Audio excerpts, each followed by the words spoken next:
If you fear networking, I totally empathize with you, but it means you're already doing it wrong and you're setting yourself up to fuck it all up and not get what you're looking for out of the networking that you're doing. Hi, my name is Laura. I am an award-winning 8-figure direct response copywriter, and I am a business mindset coach. And today I'm going to give you 8 ways to succeed in networking, especially if you're a newcomer into the business world, into the entrepreneurial community, where there are dozens of networking opportunities available to you every single week. What's number 1? The first way to succeed in networking as a beginner is to simply show up and be friendly. A question I like to ask myself before I attend an event, especially an event with a bunch of people I don't know, is how do I want other people to feel when I interact with them? I want them to feel seen, heard, enjoyed. I want them to quite simply feel good and happy in my presence. If you're walking into a networking event feeling like, I want to get this and I want to get this out of it, you're not going to make other people feel that way. And you kind of have piss poor energy, right? And so you're not going to end up getting what you want. Setting goals for a networking event is something I've heard other people teach before, but I don't entirely recommend it because it puts you in this wanting, needing, trying to extract stuff from other human beings. Humans are there to connect and interact with each other. The more you get to know them, the more they get to know you, the greater the likelihood of you guys working together in some capacity is. But if you're trying to force it, especially as a newcomer, and you're trying to force it with people who are successful, who already have a bunch of networking connections, it's not gonna be a good look for you. The next way to win at business networking, especially if you're a newcomer, is being eager to learn.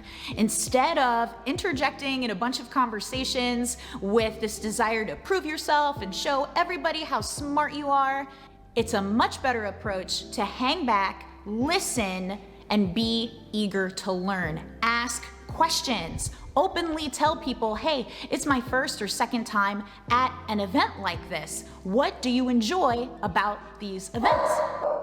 That's Winston. He's networking with the door. Openly tell people, hey, this is my first or second, it's an Animal House over here. Openly tell people, hey, this is my first or second time at an event like this. What do you like so much about this event? What do you like so much about this cat? That she's beautiful, that she's the best.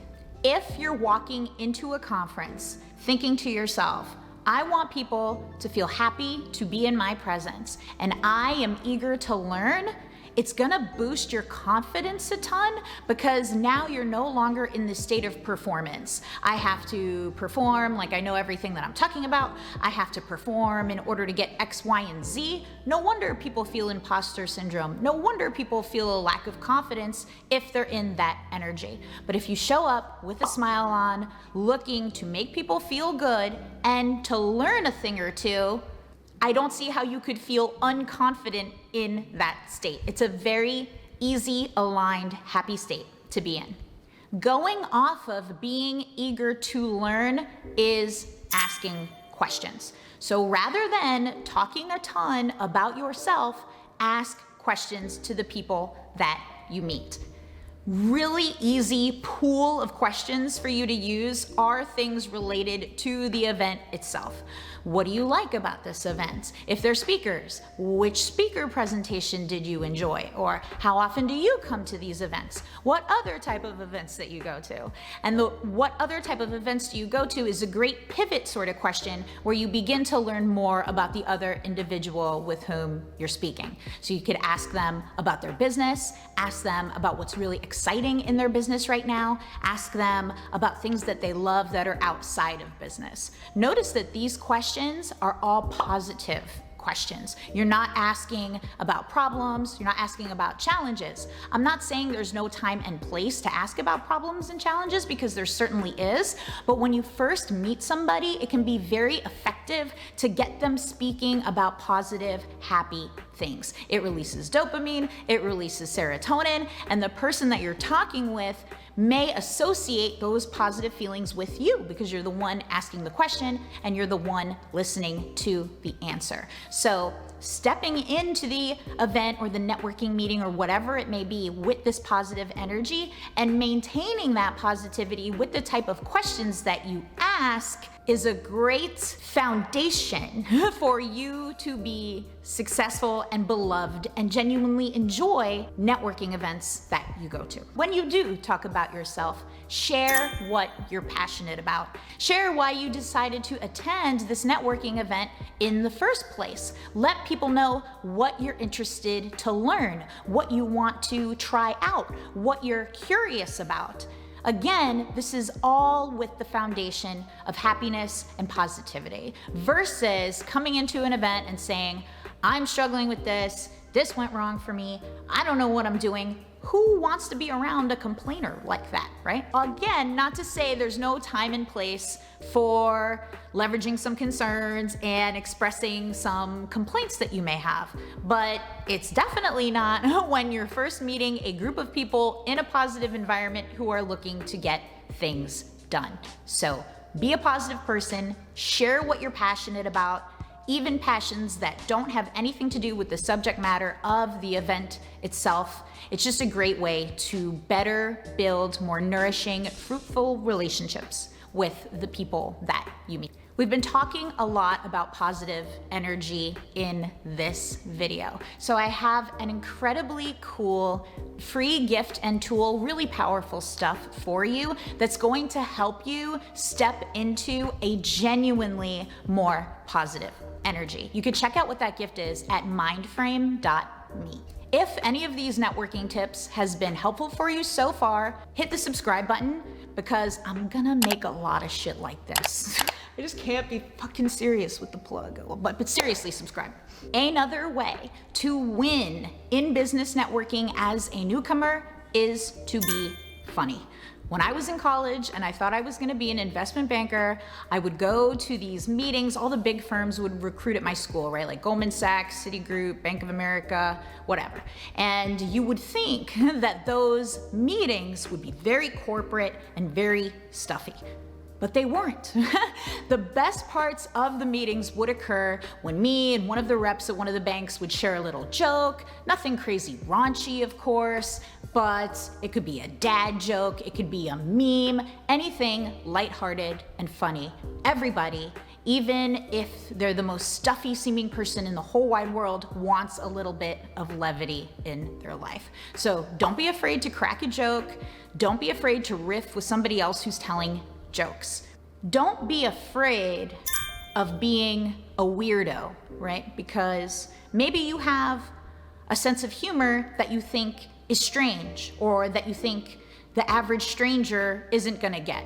But let me tell you, you are going to the networking event of your choosing for a reason. That industry is calling out to you. You have an interest in it for a reason. So there's a decent probability that the people there might have similar quirks and might be a weirdo just like you. So if you're trying to suppress your weirdness and you're trying not to be funny, you may be doing yourself a huge disservice. Let some of your quirks out, let some of your oddities out, and if a joke doesn't land, there are lists of comeback jokes you can make for yourself to kind of press the envelope a little bit, not in an annoying way, but to get the joke to stick. So even I'll say something like, oh, that was funnier in my head than when I said it out loud. And then at least you'll get a mild chuckle from the group, you won't feel so awkward about it, and you'll be able to move on.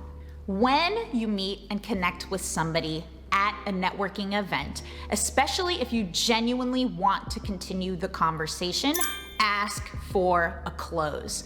Be that for their cell phone number, to follow them on Instagram, to be Facebook friends, for their email address, whatever it may be. You don't know which one of those is the best for them, So I'll generally ask, which mode of like the gazillion modes of communication do you prefer to be contacted on? And then they'll say, oh, take down my number and text me, which I have found, sidebar, to be a pretty surprising answer, because as I've gotten to meet more famous people like the Dave Asprey's and the Joe Polishes or whatever, they're like, no, just text me. They're like, don't email me, don't follow me on Instagram. So if you ask them which way they want to be contacted, you might be delightfully surprised with getting an even more direct mode of communication than you would expect. Now, of course, you never want to bastardize or abuse anybody's personal cell phone number, not even their Instagram, not even their email. If you're not prepared to be a respectful person with anybody's intimate contact information, then I'd click off. Definitely go get mindframe.me if you need some help there. I am assuming that those of you who are watching this video know how to be respectful with somebody else's contact information. So when you connect with somebody, don't be afraid to ask for the close. If somebody you esteem or admire is at one of these events and you've gotten to connect with them, and perhaps you've asked them for some help. Can we get on a call and can I pick your brain? Which, by the way, I will do a video, 10 things you never want to say at a networking meeting, and can I pick your brain is one of them. Don't say this. But let's say you've asked for some help or you've asked them to get on a phone call, and that person says to you, well, what I recommend you do is read this book or go get this course. That's actually a strategy that the other party is employing to create a filter between you and them. They want to know that you're legit, that you're hungry, that you're passionate, and that you're actually willing to put some work in order to get the result you want. And let me tell you, 99% of people never go on to read that book, they never go through that course, they never listen to the podcast, they never do what was recommended to them. That immediately filters them out from what could have potentially been a great, nurturing business connection. So if you want to stand out and you want to win as a beginner at these networking events, do what your mentor, the person you want to mentor, right? Do what the person you admire is recommending you do.